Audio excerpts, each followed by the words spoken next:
All right. Hello, everyone, and welcome to another episode of Just Our Luck podcast. I am joined today by another friend, another LS, Taylor.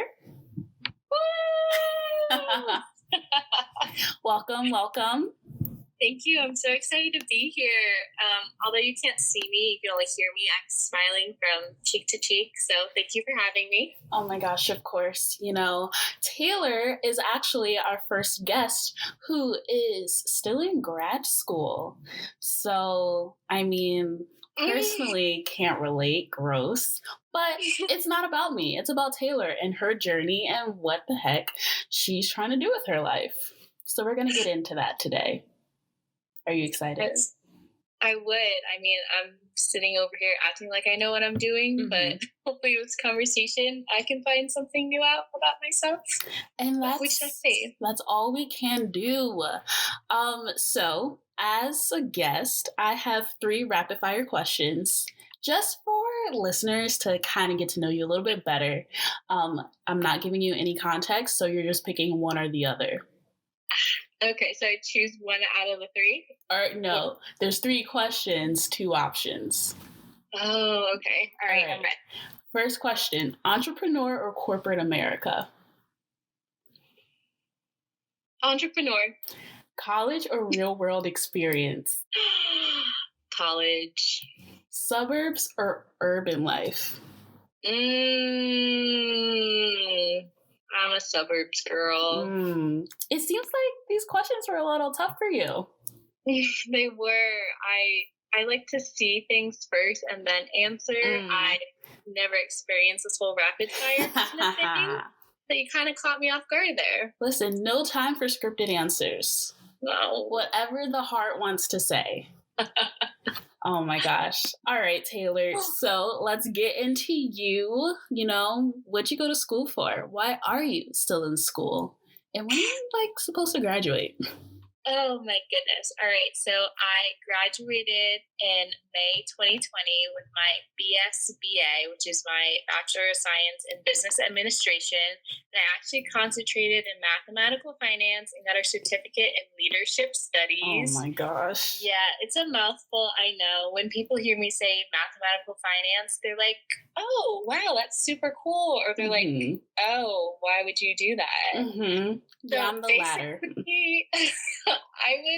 I would describe it as it's literally like what the name says. It's a mix of math. I'm a math geek. I love numbers. So I took calculus 1, 2, and 3 and some other math courses. And then I was also a finance student. So it was really fun. I enjoyed it. But isn't finance math? Are you not mathing?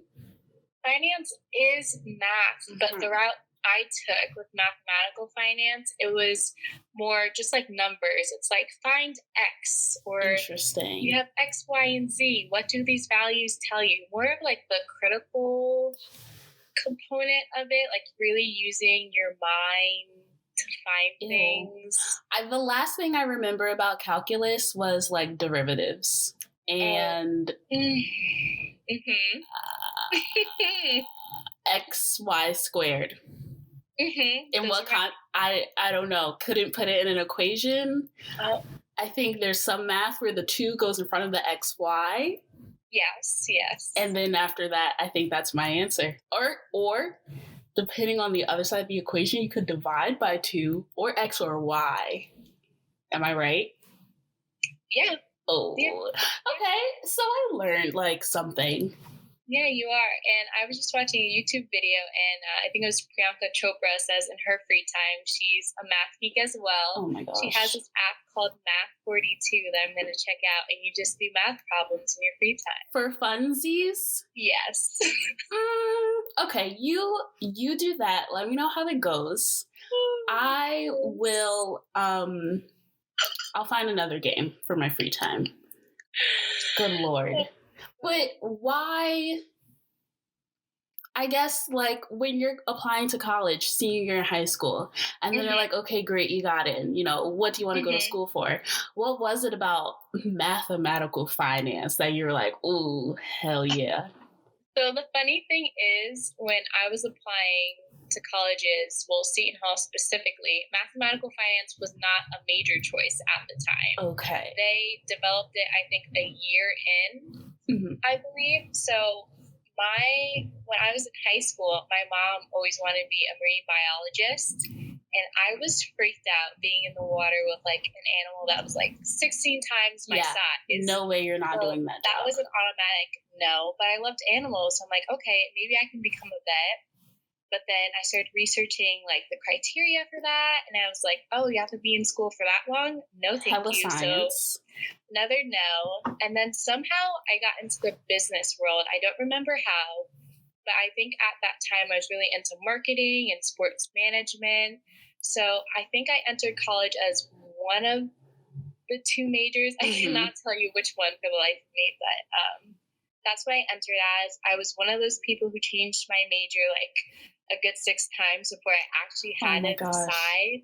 So everyone that's listening, if you don't have a college major and you go in undecided, it's all right, because at the end of the day, you will find something that's your passion. And I ended up finding that in mathematical finance, like a year into college. And I love it. I will say, personally can't relate, because the minute I find that like I think I want to do something else, like I start having an epiphany. I'm like, I wasted all this time. I can't do anything. I think like junior year, I realized I significantly liked like all of my art classes better than my marketing classes. And I was like, okay, cool. I'll just change my major to graphic design and advertising. Then I sat down and looked at the course catalog. And because they were 2 different colleges, I was like, I'm staying in school for another year. Are you shitting me? Absolutely not. So I was like, okay, we'll keep the minor. We'll just pedal on. But no, even that short time, I was like, well, could I be a 5th year senior? No. It wasn't worth it. Interesting. I think I was the same mindset as you, because I wanted to end school in 4 years or less. And just like my internship experiences, like I think it was like my junior year going to senior year, I worked at NBC Universal, and I was asking like everyone in my group, like, is it worth it going to grad school? Do you see benefits now? Like, I literally hounded everyone about that question. And ultimately, like, the answer was in my playing field. They couldn't tell me like if I should or shouldn't go to grad school. So I literally just had to weigh the pros and the cons. And it came down for me choosing Seton Hall mainly because they waived a ton of courses. There was already a shortened period of time that I would be spending my 5th year. And just the connections at the business school like really made me stay. I think like later on I can speak more about the last internship I got actually turned into my full-time job. So I'm very that always happens for fucking finance kids. Girl.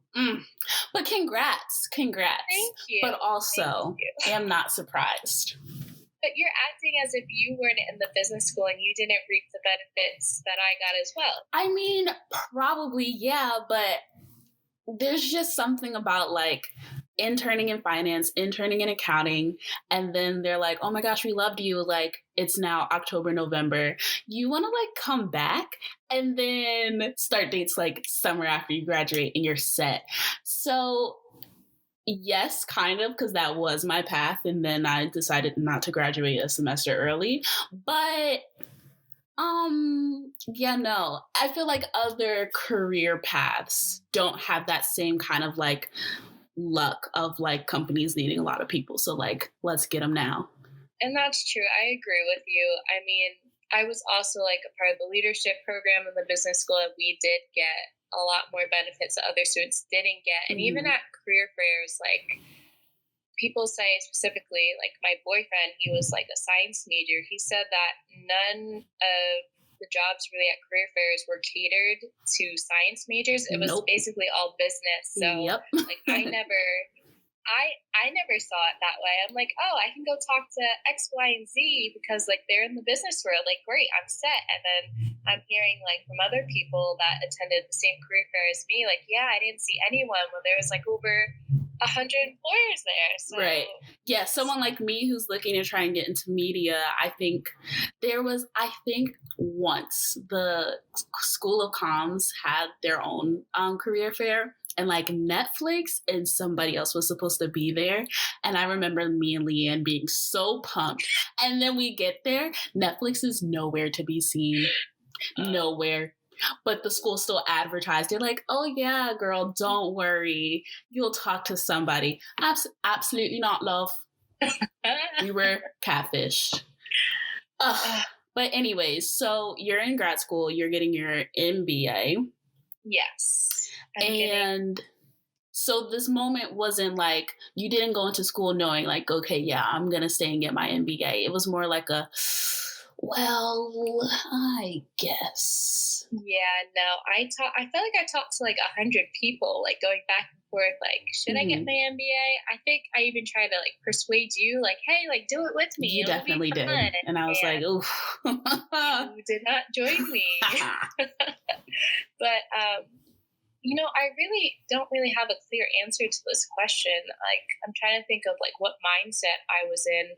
I think there are literally like more pros, and my family supported me like financially going through it. They're like, hey, we'll support you one extra year, and anything beyond that, like, you're gonna have to pay for it yourself. So that kind of support I thought was really nice. And plus now I'm like 2 courses that I'm done. If I waited and had like a gap year, I don't think I would have went back. Oh yeah, completely honest. Like, it's hard, and I'm not saying it's hard, obviously, because of the pandemic and stuff like that, but just seeing people that are like working parents and they work a 9 to 5 and then they have to go to like a 3-hour grad school course after work, I'm like, I would have been exhausted. Like, I'm exhausted now, and I don't even have a full-time job. Like, nuts. I don't know how they do it. So I definitely applaud people like that, but that's not for me. Yeah, so you definitely would not have tried to come back had you like hopped into the career world. Yeah, no, I agree, because there are some days I'm finishing work at like 6:37, and I'm like, what if I had class? Who's finishing this before the end of the workday? I don't get it. Oh God, absolutely not. Yeah, no, and I think my only struggle, there was a grad course, I think from 6:30 to 9, and I would always eat before that class. But like during the whole duration of it, I would always be hungry. And I'm like, I know these people that work the 9 to 5 did not like pack lunch, have a good meal before class. So how am I struggling? And they're over there looking like they're calm, cool, and collected. Listen, even in undergrad, any like our 1.5 hour classes, I was like, yes, I did eat lunch 2 hours ago. However, I'm bored and I'm hungry. So if I'm not eating my popcorn, my little applesauce pouch, I'm falling asleep in the middle of class, in the middle of the day. But the thing, so all of your classes are at night? Yeah, so grad school, they cater to all the adults that do the 9 to 5. So I do have 2 courses this semester. It's Tuesday and Wednesday nights. I think they both start at 6:30 and they end like 8:30, 8:40. Some will run over until 9 if needed, but yeah, they run pretty late. I'm glad that I'm done with undergrad, because my schedule in undergrad is in the daytime. I would do all my undergrad courses, and then I'd have a mini gap. So in that gap, I would try and catch up on both work for undergrad and grad school, because grad school is like twice the amount of work that you have to do. Like, I was studying for like 6-8 hours a week. So are you, when it comes to like studying or grad school, like coursework in general, like, are you writing papers, or is it like, okay, you're in finance class, get on Excel and figure out this problem? I wish there was more Excel work. I am writing papers. I think the most I have ever written was an 11-page paper in grad school, and that was not fun at all. I wrote a 10-page paper once for an African American Studies course, and I was after page 5, I was like, I literally have nothing else to say. I'm repeating myself in a different way with different words. Absolutely nothing to say. So yeah, it's a mix of both. Like, if I'm not taking my accounting courses, which are like solely math and concept based, I am writing essays or doing discussion boards or team projects. Like I have 2 team projects. My like business seminar class for grad school, it's a semester long group project. Ew. I think this is something very important we need to talk about, because why are we in graduate school doing group projects? What if in your group project, do any of your like partners have kids, families in real lives? I haven't met the ones for the semester yet, but I will tell you there were 2 instances. I was paired in a group of 5 people, and I'm the one that likes to take charge in the group, like get us going. And this one person like just wasn't responding, and then like a couple days later he was like, "Oh yeah, I dropped the class." I'm like, "Oh, okay, so the professor couldn't let the group know that, and then you just want to just tell us later." I mean, like, okay, that's fine. And then number 2, there was this girl was unresponsive as well, but I mean, she had good reason. She was overseas, coming back. It's snowing. It's crazy over here. She can't. Yeah, that's fine. But I would lose my mind. Everyone is going through different things. Yeah. I just don't think group projects are the best thing to be doing in the pandemic. But absolutely here not. I am doing 2. Even in life when there wasn't a pandemic, like even sitting in a circle of undergrad students who, like, let's say 3 of us live on campus, 2 people are commuters. So we're all like, yeah, we can meet at like 3:30 in the afternoon, and people over here like, I have class at that time, I have work. So it's like, why are we trying to make something work when it doesn't need to? It just doesn't. I get it. It's like, oh, group projects, real world experience. But in the real world, they'll literally just give you, hey, can you like edit this file for me or put this in here? There is no collaboration. They lied to us. Grad school, undergrad, high school, they're all lying to us. Oh my gosh. But so being an undergrad and grad at the same time, you were like pretty much booked from 9 a.m. to 9 p.m. I was burnt out. I remember since I was interning in the city, me and my roommate, we were both interning like at the same time, so it was nice. But she would wake up on some days to get ready. She'd have to leave our dorm. She'd wake up at 5 a.m. I was like, no, I don't need that much time to get ready. So I'd wake up at 6 a.m. I'd either walk or catch the shuttle to the train station, then take the train into New York, like a good 40 minutes, an hour if there were delays. And then I would like to get my exercise in, calm down. So then I'd walk to 30 Rock, and it was nice. They allowed me to do my homework, which was super nice, because since I was taking a full load my senior year, I was losing it. I did not have the pleasure to just relax like some of my other friends who were just taking 2-3 courses like yoga, gym, tennis. Oh yeah, no. That was not an option for me. So I was exhausted, and then you come back and I'm in all these clubs and organizations. You have to attend or host an event, and then after all that, then I'm able to sit down, eat, wind down. But what else do I have? I have to do homework. I have to write an essay, and it's some org needs your logo for a flyer. Someone wants you to make a flyer. Someone emails you asking for a co-sponsorship. I think by my junior year, I think halfway through junior year, I was like, okay, office hours, people. After 7 o'clock, you're not getting an email from me. I'm not responding. I'll see you at 9 a.m. Leave me alone. I need alone time.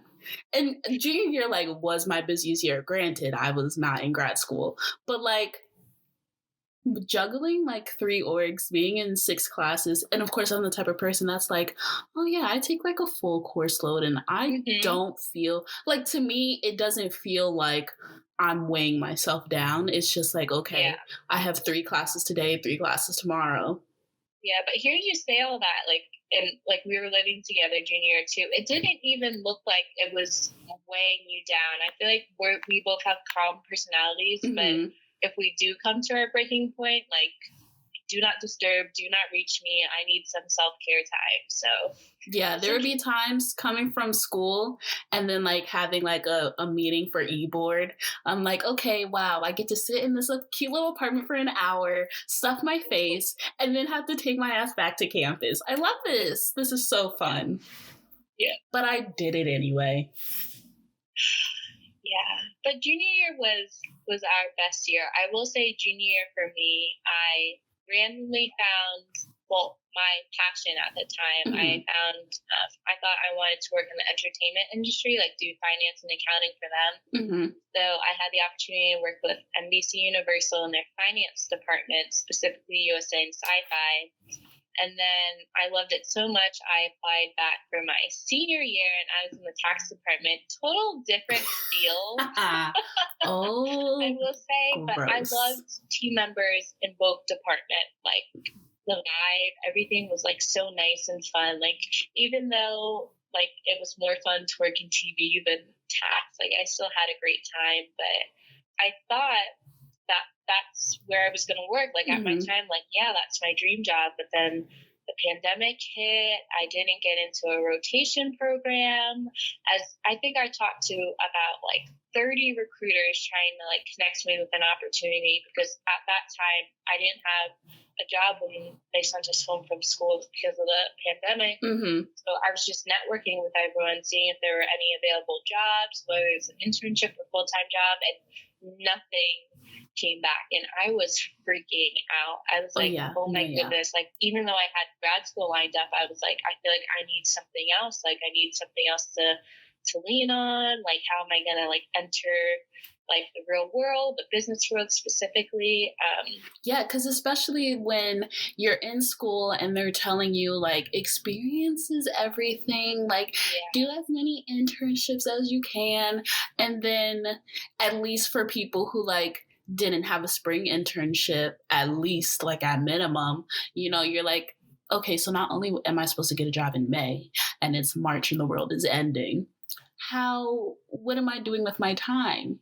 How's this gonna work? Because I also had applied to a rotational program at Viacom CBS, and I like interviewed. I think maybe I got to like the first or second round, and then pandemic happened, and whoever the recruiter was, she was like, so. And this was actually right before the acquisition of Viacom and CBS. So they were like, yeah, so due to the acquisition, there's a lot of things going on right now. So we're just going to push back the timeline. Like, don't worry about it. And then the pandemic happened. And they were like, honestly, maybe they gave like another update, like TBD, not really sure what's going on, and then like never heard from them again.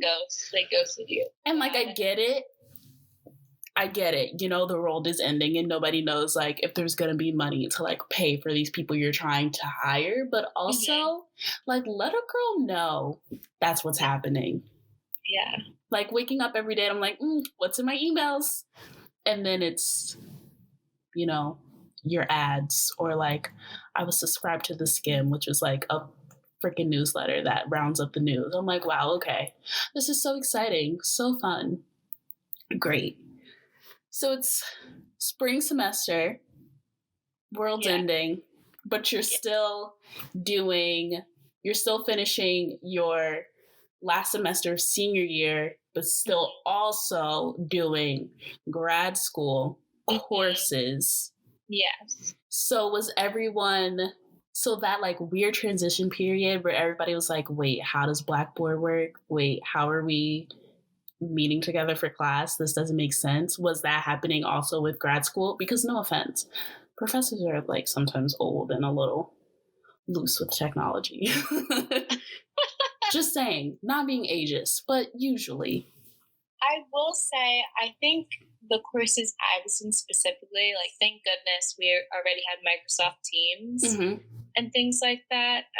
So I was pretty good on that end. And my professors, they were tech savvy, so they could record their lecture and they posted it to Blackboard and we could watch it that way. I didn't have any issues. So I was very, very happy, because I will say my professors were some were on the older side, but they knew their stuff, so I was very impressed.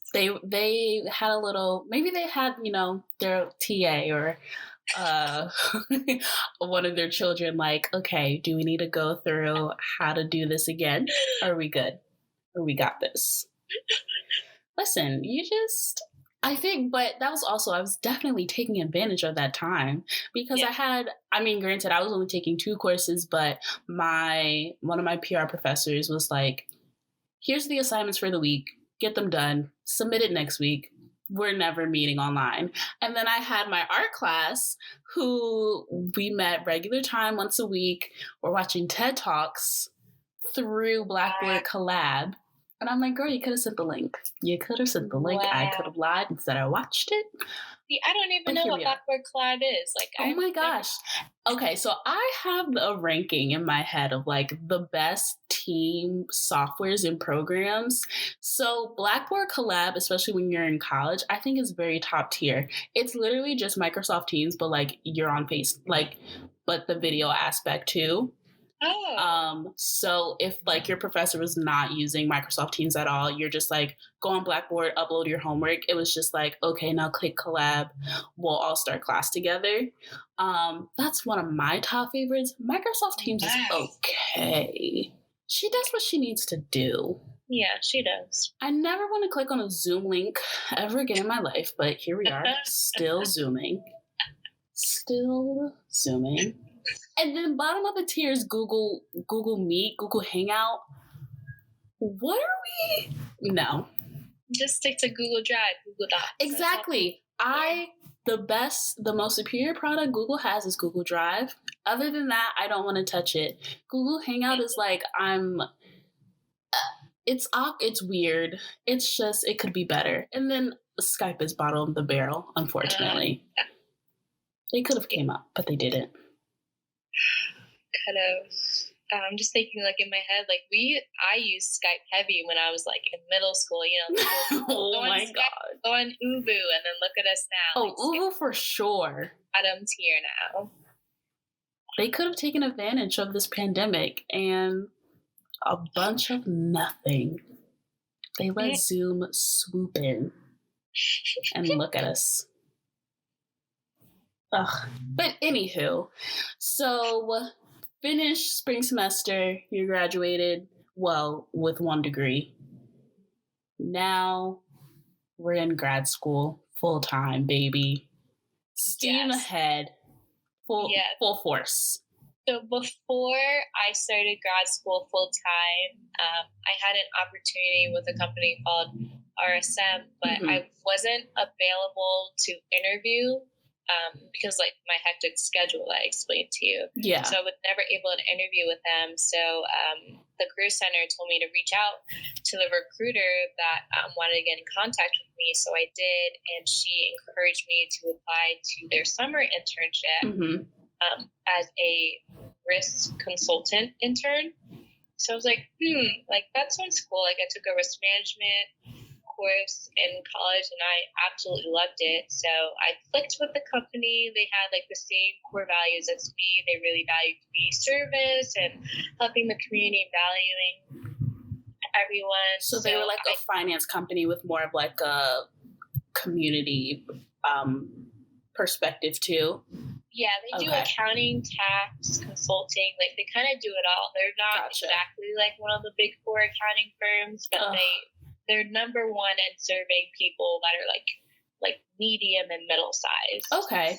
So at least if you're, in the world of money, you're working for someone that cares for the people. Yes. Except the big 4, they'll just take all your money. Yeah, and that was one thing for me. Like a lot of people that are at the business school at Seton Hall, they want to work for a big 4 accounting firm. But I'm the type of person that like I want my name and presence to be known in the company. Like I don't want to work with like thousands of people. Like I want it to be like a medium or small size company that I can make a difference, know everyone, but by like name basis, be like, hey Keith, hey Kimani, like hey so and so, like how's your daughter? How's your dog? How's the dentist appointment? Things like that. So this company, I clicked with them.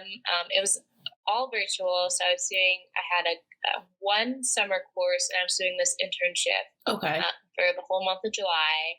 And then afterwards, like I wasn't really expecting anything out of it. It was like, oh, like I clicked with the company and stuff like that. Like I'll just apply to another internship. And then out of nowhere, they're like, oh yeah, all the interns, like you'll be able to apply to our full-time position. I was like, wait, like what? Like, is this really happening? Like, we're in a pandemic. Who's giving out jobs right now? You guys have a budget for payroll? What?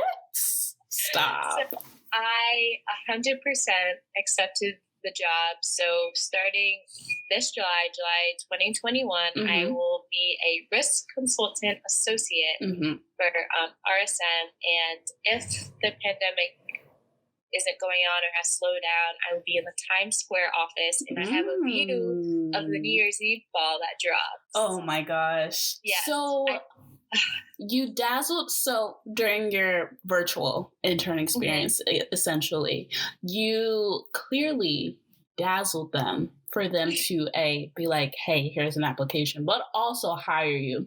So how do you feel like you kind of set yourself apart? Or I mean, because just for perspective for anyone listening, like a lot of the internships you do, like they don't expect you to know anything. And I feel like that's a misconception. I mean, maybe I'm like, at least speaking from, I like interned in tech and media, like they were just like, okay, we're going to explain everything to you anyway. So like, even if you're sitting there going, yeah, I know how to do VLOOKUP on Excel, they're going to show you anyway because they don't think anybody knows anything. I don't know if that was like a similar experience being in like finance accounting. I think it's actually opposite. They expect me to know everything like that. And specifically, my finance internship with NBC Universal, it was all Excel based. And I was giving a spreadsheet, and it was like, okay, here's the past interns formulas. Like, if you could create your own, like, that's cool. That would be great. And it was like, you really had to know your stuff, because I was working with like 2,000 cells. So like, you couldn't just like go from 1 to 2,000. Like, you know how to know like all the shortcuts. So you need to know what equals does and a pivot table. Yes, you need to know. You need to know it all. So I think that's like the main difference. But like advice for people, listen to like your higher ups, like your supervisors, because they do give you a lot of good advice, especially on the first day. And for me, I just love to network. Like I asked basically everyone on my team and people outside of my team, like, hey, can we sit down for like 20-30 minutes in your schedule so I can get to know you, ask some questions, like have you help me achieve my future goals? And mostly everyone was like, yeah, of course, like I love that. So definitely network and connect, and don't be afraid to ask questions. I've asked like millions of questions, even when I was like working on my projects like alone. Like I was always so scared to ask my supervisor, like, am I doing this right? Like I have no idea what I'm doing. Especially when you're working with money. Oh my gosh, yeah. Like, if I was working on movie contracts that were worth millions, like, was I supposed to move this million? And be like, is there an extra zero? Let me double check for the 5th time. My God. Because I want no problems. I want no one coming back and being like, so we're missing money. And then you're going to be looking like, are we? So I was to add an extra zero. Okay. Right, exactly. Oh no. Ask questions for sure, because and that is a question I feel like I've gotten a lot in interviews. Like I feel like people tend to ask you like how you do working on a team, or I've even gotten like weird trick questions where they don't explicitly say like, what would you do in this instance? But like, I think I was in an interview and I was just like, honestly, I would ask questions just to make sure I'm doing it right. And he literally said, good, that was the right answer. Like, just, even if can't speak for myself, because yes, I do feel like I know what I'm doing, but also I'm going to ask questions just to make sure that what I'm thinking is the right thing to think. Like that alone, just like, wow, she isn't a smart ass or a know-it-all, and like she's kind of trying to learn. Good to know. Good impressions. Yes, those are key. And you can make a good impression just by doing your research. Like, Google the company or the person that you're about to like have a sit down talk with, and be like LinkedIn is honestly like the greatest tool in the business world, because you can like if I want to Google Kimani Key, like do a little quick Google That search. is very true. If there's anything I'm going on LinkedIn for, it's to, I don't care about the posts. No offense. I don't care that you got your internship or that you got a job. Good for you. But like, I'm here to put someone's name in the search box and then go through their experience. Because even with like the team I'm working on now, I was like, okay, who here has their master's? No one does. But like, is their experience stacked? Absolutely. So, but then I do get a little self-conscious, because then I'm like, because at least I get the emails that are like, so-and-so viewed your profile. And I'm like, these people, if their LinkedIn isn't going to their spam, are definitely going to click on this one day and be like, why is this girl still going on my profile? I don't understand. And I think there's actually like a ghost mode. Like if you're searching people, but that feels creepy. It does, but I feel like if you're like searching for tons of people, maybe you should use that feature.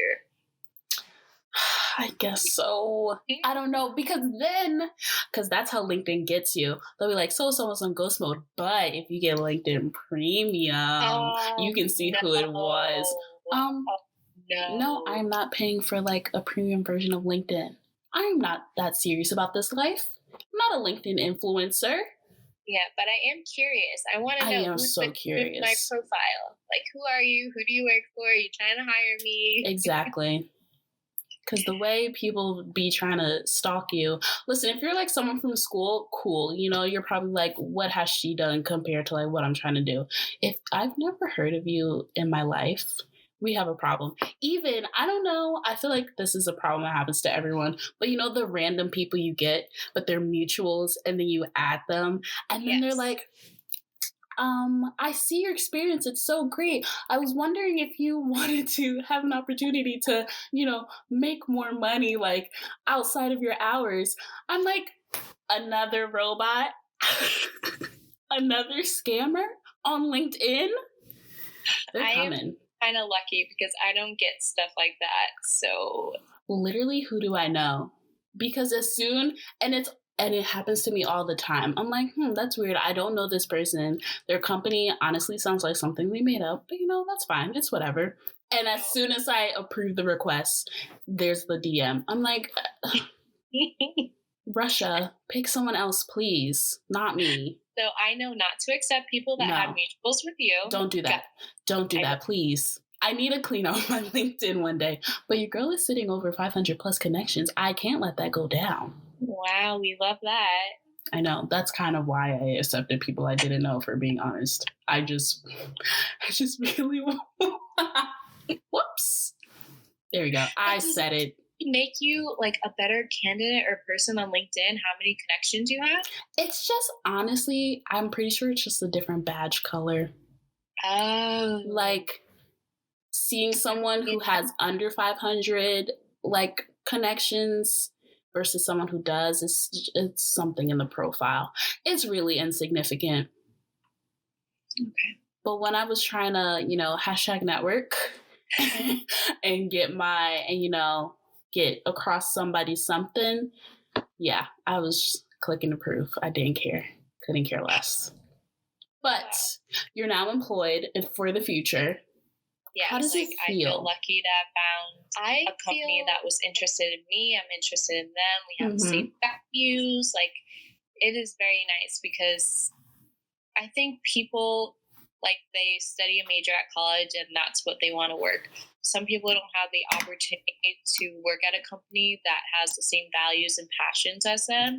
I think that was a big thing for me because I've done a lot of community service work. I've done like volleyball fundraisers, wing eating competitions, pie in the face fundraisers. Like, I actually did that, and I did not think, like, other than working for a nonprofit, I didn't think there was an organization that that did that, and lo and behold, like I found it without seeking them out. So and I think even being a business major, I think that was something that always turned me off from like trying to work in business, is because a lot of things in business are very like capitalist, make that money, steal it, and like that's kind of the vibes you get. So no, I definitely agree that like if you know you like something, but you know at that core that something isn't like something that doesn't have the best connotation, like why not try and take that perspective and like apply to something you actually want to do. So but and in a way it does make like I feel like your options kind of niche, especially if you're not trying to like sell your soul to the devil low key. But at the same time you're going to be happier because like you're not going to be at that big four just feeling like you're one in 1,000 people. You're going to be like, I'm actually working for someone who cares about the environment. Like that's really good. Yes. Oh my gosh, yeah. No, yeah, I'm very grateful because I was turned away from one job, and the reasoning was because in my interview they said like I basically sounded like too much like as an activist. And they said that maybe this job wasn't the right fit for me because your mouth. So passionate about like doing community service and work, and I try to relate it from like the business at the time and their actions in the community, and they just didn't see my vision. And I was wait. You're I am. I'm spilling tea. Was it of like finance, accounting, like what something of that company sort said that you sounded like too much of an activist and that this wasn't going to be your fit? And were you probably just like, I like helping people? And the crazy thing is, like, I walked out of that interview feeling like, oh yeah, I got it. Like, I can't wait. I got that phone call and I was like, okay, this is it. Like, everyone be quiet. Like, here it is. And I heard that my heart sank. I'm literally flabbergasted. I'm speechless. I was like, I'm never talking about community service ever again in an interview. I can't believe. They said she cares too much about the population. I was like maybe I did talk too much about it, but like the business was literally doing like community service and the community. So you were just like going based off of like company website. This is our mission statement. This is what we do and like our free time. And they were like, yeah, so it wasn't just like I did this, and this as a fundraiser. It was like the company is doing this. Which is what they tell you to do in like college classes in LinkedIn, like even like going to the career center, they're like, do your research, know who the company is, like if they're, that genre of like working with clients, like know who their clients are. Like I think something I saw recently regarding like cover letters was include that mission statement of that company like in your cover letter to kind of like make that connection of why you're passionate. But you did that. And they said, oh no, not her. No. Nope. Wow. I was heartbroken and I was very hesitant like going on in like future interviews. I was like, it's really something I shouldn't be talking about because it's a part of who I am. Right, because one of the first questions they ask is like, so tell us about yourself. So like going forward like in future interviews, I was like, maybe this isn't the person that they should be seeing. Like maybe this isn't what people want. Want to be turned away. But luckily, the job that I have now, I'm proud to say that is not an issue. Right. And especially when you are applying to stuff and you're interviewing for things and they turn you down because it's like, okay, maybe there was someone better than me. Maybe, I didn't know that one program. So they were like, rather pick someone who does have that experience more or whatever. But I've literally like never heard of someone being turned away because they care about the people. Which in hindsight now, like talking about definitely like when I was applying to things, especially stuff that didn't relate to like not being a nonprofit or just like a regular for profit business. And I would say, like, oh, like I'm in a servant leader or an organization, like I do a lot of community service. Now in my head, looking back, I'm like, do these people, were they like, she's probably the Black Lives Matter type? I'm amazed. Oh my God. See, HR. But then at the same time, it's like, would you rather get a rejection call or email and they not give you any feedback? Or would you want That's to true. truth like that? But when you get feedback of you care too much and that's not going to work for the company, that's just going to make you think, well, I guess I'll be a shell. I'll go in here talking about how much I love Excel and dragging a sheet down and having a formula repeat. Oh my gosh. Like, what am I supposed to do with that information? No, yeah. And, like, if possible, I will say, if you do get feedback, like, obviously I was heartbroken, but, like turn it around. Like, make it a positive situation. Like, don't really, like, go in a slump over it.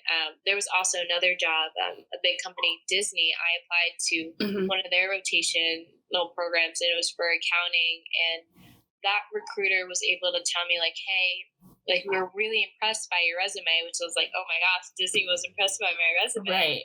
But because at that time I wasn't admitted into grad school for accounting, it was an accounting rotational program, they didn't let me in. So it's like, hey, I get it. Like, it was nice to know, nice to hear that. Like, yeah, like you didn't know at the time I got into the accounting program, it was fine, but it was nice to know, like wow, my resume must look good. Yeah. Which is a very opposite experience, because in the first episode I literally talked about how I got ghosted by HR. And unfortunately it's happened more than once. And I mean, like, I interviewed, spoke to people, like real people. And were they like, wow, like, your resume was amazing, or wow, you did this on your resume? It was like at that stage. So the most recent time I like did my interview with whatever system they do, and then you do the follow-up, like, thank you so much for having me, like, I really appreciated this opportunity. And then, like, I didn't even get a you're welcome. Like, it was nothing. Like, not even oh, so sorry, but we went in another direction. And nothing. Yeah, zilch. So, and I feel like maybe it could be a difference of like industries, but I typically don't get a lot of feedback if, like, I'm getting interviewed for something, or like they were just like, no, sorry, we picked someone else. I don't have a lot of, like, HR people just wanting to chat for funsies with me. Interesting. Yeah. I mean, I was able to talk to the Disney recruiter from networking, like someone. Gotcha. I was able to really get intensive feedback. But yeah, I think for all, like, the business opportunities I didn't get, I always got that. Hey, we're not choosing you, but make sure to apply to these other positions. And then you're like, no, I don't want to apply to anything else ever again. Your company is the worst. I don't know why you didn't want me. Yeah, I used to get like 10 back to back to back, like, because I would apply to so many. And it's like, at that point, like, I'm obviously not a good fit for the company. Why would I apply to something else? But in the moment, you're like, oh my God, I need something right now. So if it sounds like, and then a thing, also too, is some points you start getting really desperate and you're like, oh, this was posted a month ago. That's okay. Maybe they're still looking for someone, just in case. You never know. But most likely than not, if it's still up there 30 plus days, don't apply for it. Don't do it. Yeah. See, it's trying to get a job that impacts your self-esteem the most. Screw boys. Screw, validation. It's until you want something that'll, like, get you paid that you're like, oh, I'm not good enough. Why don't you want me? No, I think it would be really cool if you found someone that worked in HR, sit down, have a talk with them on your podcast to answer all the questions, like, we want to know, like, why don't we get an email back that rejection, or like, has anyone said, give me a rejection letter with feedback? Has anyone ever asked them for feedback and they just ghosted them? Because and then even some of those automated, like, sorry, you didn't get this position, will be like, please don't try and reach out. There was a big pool of you guys. We don't, like, we can't let you know, specific feedback. So it's like, okay, so don't talk to you at all. Fine. But no, yeah, HR, something's in the water in those departments. I need to run up on someone. Just kidding. Professionally, though. Professionally speaking, we should chat. It's a like or dislike kind of mood with him. Ugh, the worst, but also the best. Yeah. Depends. So at least you're in this moment right now. You're two courses away from being done with school for the rest of forever. Now the real question is, we already said that you would not have taken a gap year, gone back. Nope. But finishing grad school on Microsoft Teams, had you seen this pandemic happening, would you have waited? Question mark. Like, has this just been like the worst experience ever for you, like learning wise, and you under any circumstances would not do it under this format ever again? Oh no, I actually prefer this format. Okay. I don't. It's my commute time. It's well, basically zero. I just wake up, open my laptop, and do work. But now, specifically for my schedule, I kind of am working a 9 to 5. I babysit for a family that I know. But speaking of school, even though I will be finishing in May, I'm also studying to take the CPA exam. So on top of that, I wake up an extra 2 hours earlier than I have to be at babysitting. So I solely just study, like no distractions or anything. And I go to babysitting. I babysit a 6-year-old, 1-year-old. So they always want my attention. So I can't really be focusing on my study, the baby sleeping. And then when you come home from work, like you're exhausted, and I have to meal prep, cook dinner, take care of my dog, and it's a lot. So I'm kind of glad I'm doing everything like right after the other, because like I'm trying to think like say like I want 3 kids. There's no way I could balance like mom life and like having a husband and taking care of the pets and cooking and then writing an 11-page paper. Oh, did you study for the CPA exam yet? Oh no, you got to fit that in somewhere. So I think I'm in the perfect part of my life right now to get everything out of the way and done. So I can just relax and enjoy work life when it actually comes my way. That's good. Okay. So, so at least, you were thriving, being on like a online only kind of platform anyway. Personally, I took qualitative business decisions online, and first of all, didn't realize it was a math class. So that was the first mistake. Why would I take a math class online? And then what were you thinking? Girl, I don't know. And then my professor's office hours, of course, always conflicted with like my own schedule. So it's like, girl, you see I'm failing these classes, and I'm trying to see, like, let you know that I get your help. It's not, no. So, in case anybody was wondering, don't take a math class online. Unless you're good at math. Don't take a business stats class online. It was hard. Graphs, absolutely not. I took it in person. It was still hard. So I can only imagine online. Oh, oof. But, here we are, business degree holders. Gosh. We did it. Administration. Oh, gosh. We did it, Joe. We did it. We did it. Okay, and now this degree is going to take me as far as I can go. Because, once again, I'm not doing anything else. But you, Taylor, it's taking you places. The check is going to be very high with your MBA. Yes, with my MBA, CPA. All the commas, all the MBA, CPA. Just have people refer to you as that. That's your title. I hear people think the comma MBA is corny, so I don't think I will be doing that. So you'll just get comma CPA. But I feel like if you did both, okay, like, yeah, it's not like I have a doctorate or anything, but it's still like, girl, I mean, imagine if like we started normalizing like Kiwaniki, BA, BS. No. Absolutely.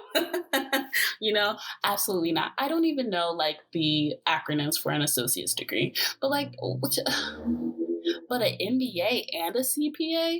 Listen, you're gonna know that I studied a lot. You are right. From now on, call me Taylor Solomon CPA. Period. Recognize my hard work, please, and thank you. Facts. I will drop it in the suggestion box. Everyone will know on LinkedIn. Don't worry, I'll make a comment. You can be a LinkedIn influencer, CPA. You can be those TikTokers who are like, so here's how I study for the CPA, and then do other little like cute editing or whatever. Oh, see, I don't have a TikTok. Do people really do that? Oh, yeah. There's TikTokers on like job development, resume writing. Like the niche pockets of TikTok are like insurmountable. Anything you want to do, it's there. Maybe I'll download TikTok after I'm done studying, because I feel like I will just be on that for hours. Right. I mean, you got to get the algorithm right, for it to be like, oh, you need help trying to get a job.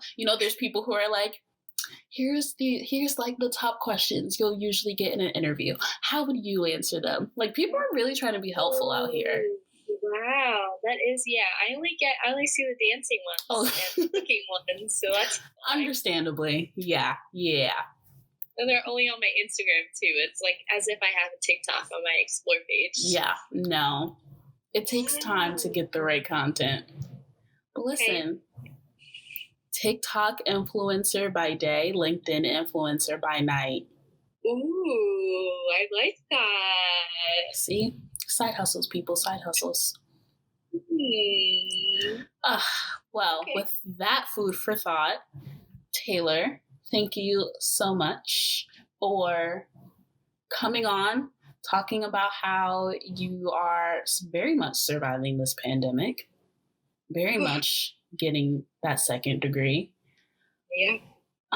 Is there anything you feel like if you knew yesterday, a month ago, a year ago, that would have helped you but didn't? I would say don't limit yourself. I think once I thought that I found the dream job, dream company I wanted to work for, with only focusing my thoughts and attention on them. And if I did that, I really wouldn't have found the company that I'm about to work for. So don't limit yourself. Keep all options open, because you might think that you have the best opportunity in the world when really it's at the door knocking and you just got to go open it. So definitely keep an open mind and have fun on the journey. Don't let it stress you out. Like, although times do get rough, trust me, it will get better. They do. And that's harder to say when you're going through it. But as two people who have survived a lot of college, it gets better. It does. Just eat some sorbet, some ice cream, have your little meltdown, but then wake up a new person the next day and get on with your life. Exactly. Well, Taylor, thank you so much for your wisdom, your journey. Someone's going to appreciate it. I know I did. Aww. And I just want to say thank you for joining us today. Oh my God, thank you for having me. Don't give up on your dreams. Period.